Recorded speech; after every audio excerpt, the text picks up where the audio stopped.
Hi guys, Amanda from Fantastic Freedom here. We have Tigger, who I met here at the Van Build 2016 in Lake Havasu City.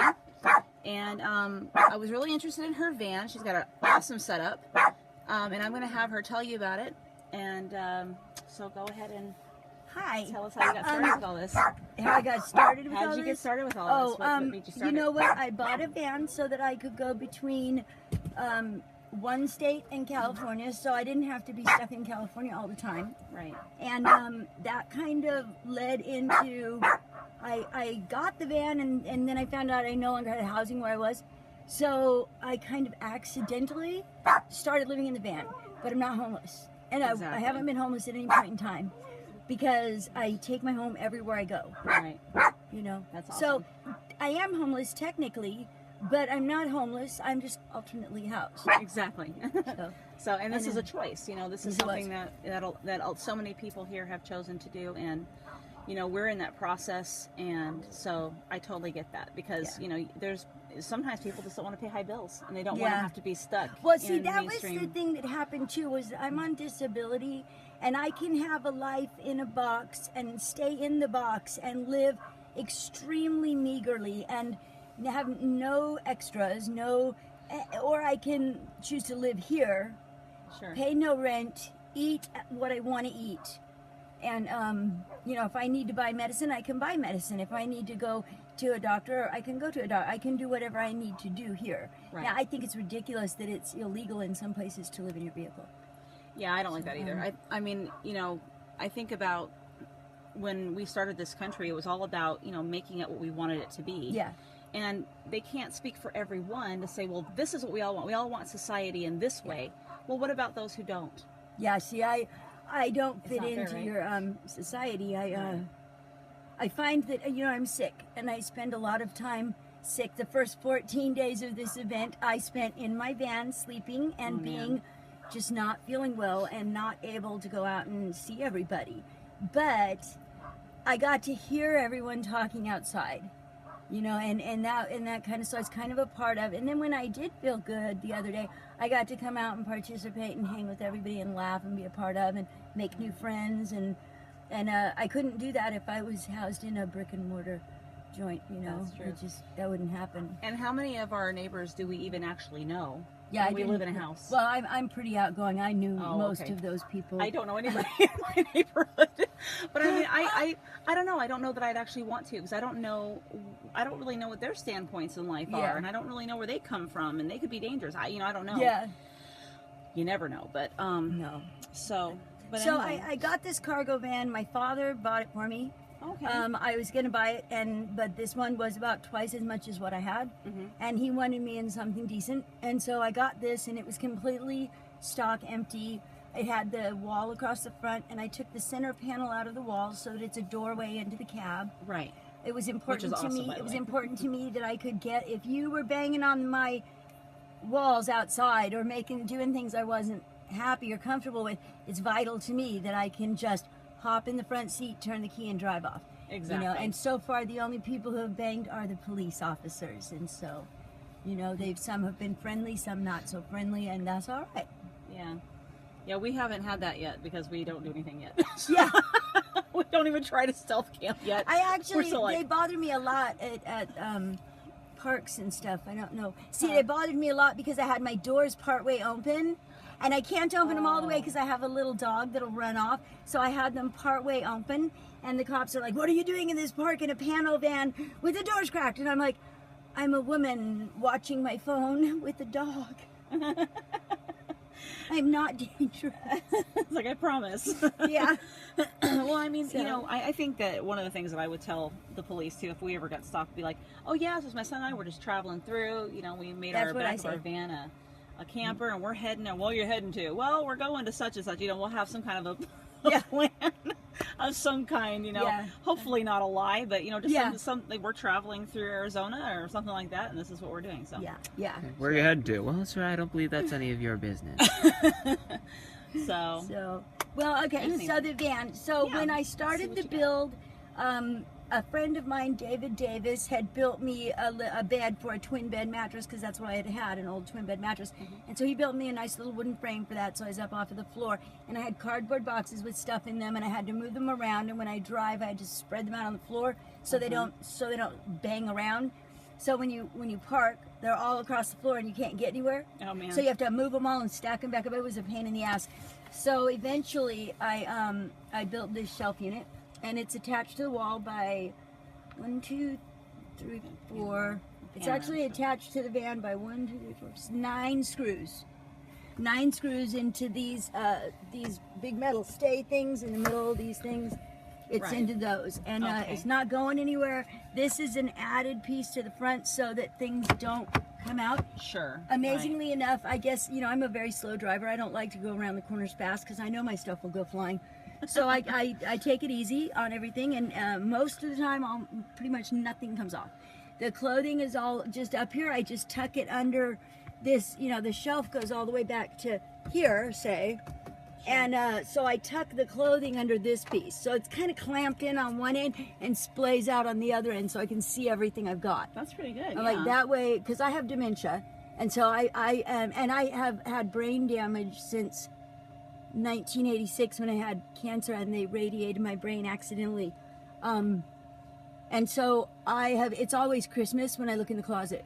I don't know what I'm going to put on today because I'm not sure what I own.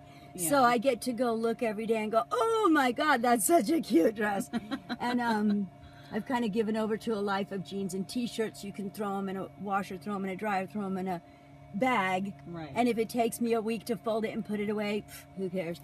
And if it doesn't survive that lifestyle, I need to get rid of it because this is my new life and I love it. And anyway, these are little card holders for business cards. I just put some things that were getting lost, and the easy access to some stuff, and gifts from my friends. I finally got a paper towel holder. That's neat. Nice. I put my underwear in here, so this is really cool. My sister gave me this, and I just so I just pop it under, and I just stuff them in, pop them out, and I don't have to. How great is that? Oh yeah, I do need to find a solution to the bra, but these are all my sarongs. My sarongs get clamped together with these as a temporary sewing technique, and that way I can make them as big as I need them to be, so I can open the back doors, and with magnets I attach them across the back doors, so I always have shade, and I can do the same thing to the side doors. So if I choose to, in a park, to open all the doors, I can open them all up and cover them. This one I have screen.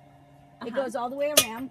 It's magnetized all the way around, and it's awesome. And then it's tucked into the plastic thing that is the floor, right? And so it doesn't get holes in it or nothing, and I just leave it there unless I have to take it down. And I'm working on one for this door. Right now it only covers half of the door, but it's magneted down. I used 3 screens instead of 1, and I stole the magnets, and these were the screens. Yeah, we have one of those on our door at home. See, I bought 3 of them at $5 a piece, so I paid $15, and I got all that. And I'm going to be modifying that so that it just goes across the whole door, the same way as this one, only it'll have the opening on one side. Sure, okay. So, awesome. That's great. Yeah, that way I can open my doors and I don't get mosquitoes or any of those guys. Oh, you mean like we had last night, Stephen? Yeah. Oh, yeah. We were like, oops, and one of the things too I do is these are cardboard boxes. These are wine boxes. They work very well on the size of shelf I happen to have. So I put stuff in the wine box, and then you can just pull the box out to see what's in there. And then like this box goes sideways. These are all my books stacked in one box. And the only thing is, when I drive and I brake and when I get where I'm going, things are usually pushed 4 to 6 inches that way. So I am going to thumbtack the cardboard boxes to the shelf so it stops sliding forward. Okay. And then I can stop pushing everything back all the time. But that's why it's in the boxes too, because if that happens when your things are just sitting free, then the process of pushing them back is a lot more complicated. Sure. A lot more work. And this stays from falling out because it's there. And then I have a long tub back there that has dishes standing up in it this way. And a can that I've got all my utensils in, and drawers and all kinds of storage, and all kinds of stuff underneath. I have a Mr. Buddy heater, and I have a drawer. I put in a closet pull. And, yes, check out how she did her closet here. That is like so neat. It's screwed on. You know what? There was already a short bolt on going to the other side, and so I was hanging my things there. But the police said that was a dead giveaway. So I went and I bought a longer bolt that I wanted, and I put it on there. You know, since I put in the Max Seraphan, I have not had a visit from police officers yet. Oh, nice. Knock on wood. Let's show her fan up here. Yeah. You want to show the fan? And this is really nice. You can lock it. When it's locked, you cannot open it. You can't pull it open from the outside. And then you unlock it and you turn it to open it. It was $186 on Amazon because I did not get the remote control. Oh, okay. But without the remote control in the RV shop, it was $291. Oh, wow. Yeah, that was without the remote. So I was like, I'm glad I hunted around and got one. And it comes in it goes in either direction, and it has it has like 10 speeds. That is the neatest thing ever. Oh, that's cool. So you can suck out or you can pull in. And you don't have to have a rain cover or a guard or anything. It's all built in. So if I screw up and leave this open and it's raining and all stuff, it's okay. It's okay. That is so...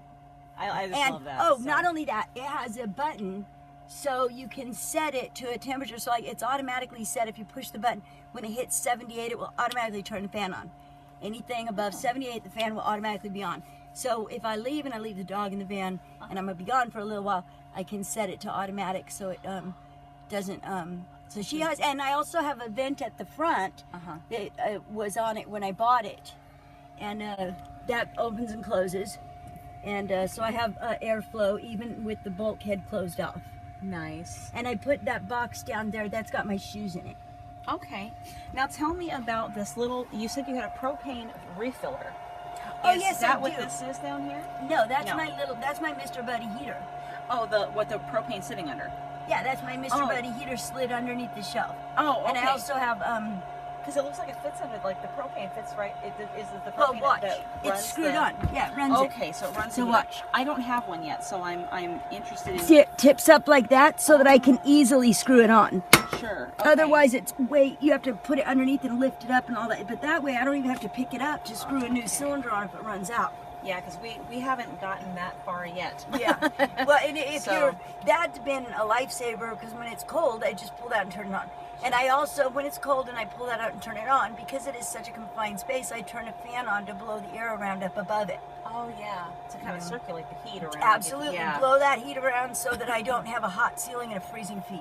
Right. So, and then, like you said, you do have a thing to refill the propane. I had never heard of that, and I kind of wanted to see... Just a little fitting that goes on the big 5-gallon tank, you know, the big round ones, goes on, but it goes on counterclockwise. And the instructions on the back of the fitting tell you that. Then you attach a wrench to the fitting so that when you put the propane tank on it, you don't unscrew the fitting. Okay. So you put the fitting on and tighten it, just like hand tight with a wrench, and then you put the propane cylinder on, keep making sure you keep the wrench so it doesn't unscrew. And then you have to turn it upside down, okay, and then you turn on the gas.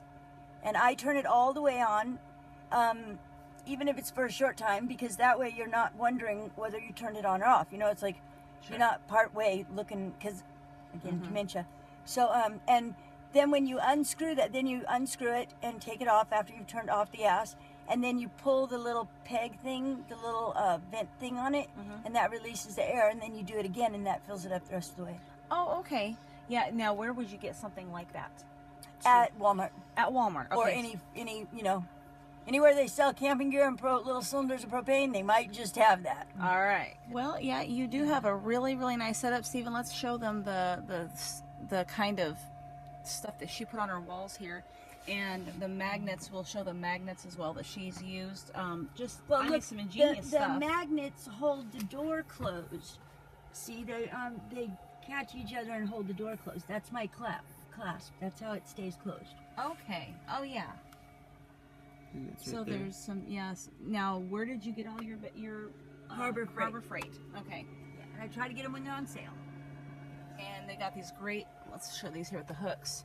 They've got these great magnets right here, right there, with the hooks on them, and those suckers are strong. Yeah, they are. And you can unscrew those hooks out of them. And they're flatter. That's awesome. And we didn't even show, like this is the ice chest. I put the ice chest inside of a tub. I take the water that melts off of the ice and I put it in the tub. I put a piece of cotton fabric around the tub. Now the cotton fabric wicks the water up, and the little bit of air that's blowing around in here makes this a fabric ice cold. So that's one layer of protection for my ice. It gives me an extra day. Then inside, for me, I always take this out first. I take out a plastic drawer tubby thing. There's a reason. And then I move my little pillow over to the backside where it won't get dirty and falling down. Now somebody gave me free ice the other day, so this is not the way I normally have it set up. My ice is not in a bag. Normally, I pull out little tubs like this, and I set these in case they're wet. I set them in this tub. Now they won't get dirty. There you go. I don't want dirt brought into my ice chest. And then I have in here, and it's actually overflowing with water at this point. What I have in there is simply one of these. We go like this inside of the ice chest. So we pull this out, dump the water off, and then put it right back inside. Nice. And usually, you know, the ice is in a bag, so you pick the ice up out of the bag, you let it water run into the tub, not into the ice chest, and then you would put the ice chest over here, or the ice over here. And then put it all back and you're good. It takes 2-3 minutes to empty the water out. There's no more moving the heavy ice chest out the back door and opening the valve on it and blah, blah, blah. It just really, for me, again, I have health issues, energy issues, dementia. It needs to be physically easy. Right. Something simple that doesn't take a lot of real thought to it, and just be like, here's what we got, and that's it. And you know, so that because my floor gets pretty filthy, I don't want to be setting my pillow around where it's going to get my ice chest. So I have a clean item back there or sitting down there, and I just pop that there. It stands up. The inside of it always goes to the inside of it, and I don't let it get dirty that way. This is just a $2.50 Walmart pillow. I kept the plastic on it so the pillow doesn't get wet. Sure. It's been working now for a couple months. That's great. And then I pop my lid down and I take my little handy helper drawer and we take the human hair out of it just in case. And we pop it right back like that and keep it there. There you go. And I actually have a ton of room because I haven't finished building.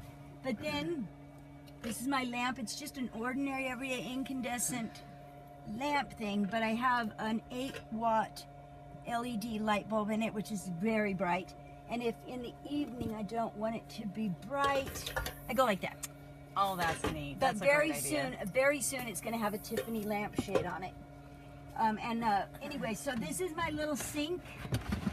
I took a tub, I cut the side off of the tub, I cut the top off of the lid so that when it's outside, if I'm sitting in a park and the doors are open for air move, I just go like that.